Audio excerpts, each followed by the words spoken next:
Presiden so mengke dipun dawaken lantaranipun. Oh iya mak ngestokke dawuh. Maka apa niku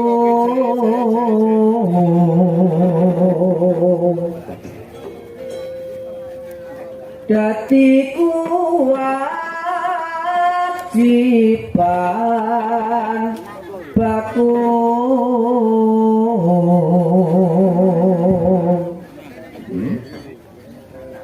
ayo bersih desa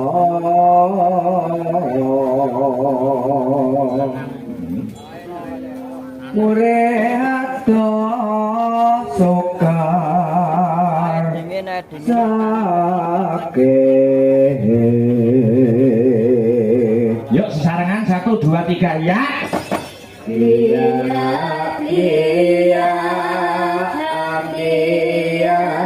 tuh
sowan komplit no kanca-kanca kang kagabung dening Sanggar Seni Astabrata. Iya.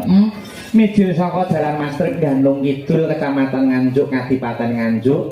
Sowan komplit kanca-kanca sak Bregodo ya, Mak. Iya ngesokke dawuh. Bot-bote nampa dawuh ya kuwi pepunden-pepunden. Para warga masyarakat kang mapan ora ing desa Gempol. Kepara bengi iki saka kersane panitia kang sedaya kang sarta sedaya para warga masyarakat Gempol. Awake dhewe sowan ora ijen apa ngono. Ora dhewe. Ning kepara uga nimbali kadangku. Oh ngono. Bintang tamu saka Laladan Bojonegoro sinten yung? Mas Komet kang sarta Mas Dodo. Oh ngono. Iya. Mula iki sing dianti-anti kudu dadi bukti, sing diantu-antu kudu lumaku. Iya. Mas Komet Mas Dodok diaturi munggah ana ing pepanggungan ngono disepoti tumpake praon karo ben cepet munggah ya ning panggung no ngono semoga Mas Komet Mas Dodok langkuri minggah wonten ing pepanggungan menyapa para warga masyarakat desa Gempol oh iya maka kateke to celaka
biasa iya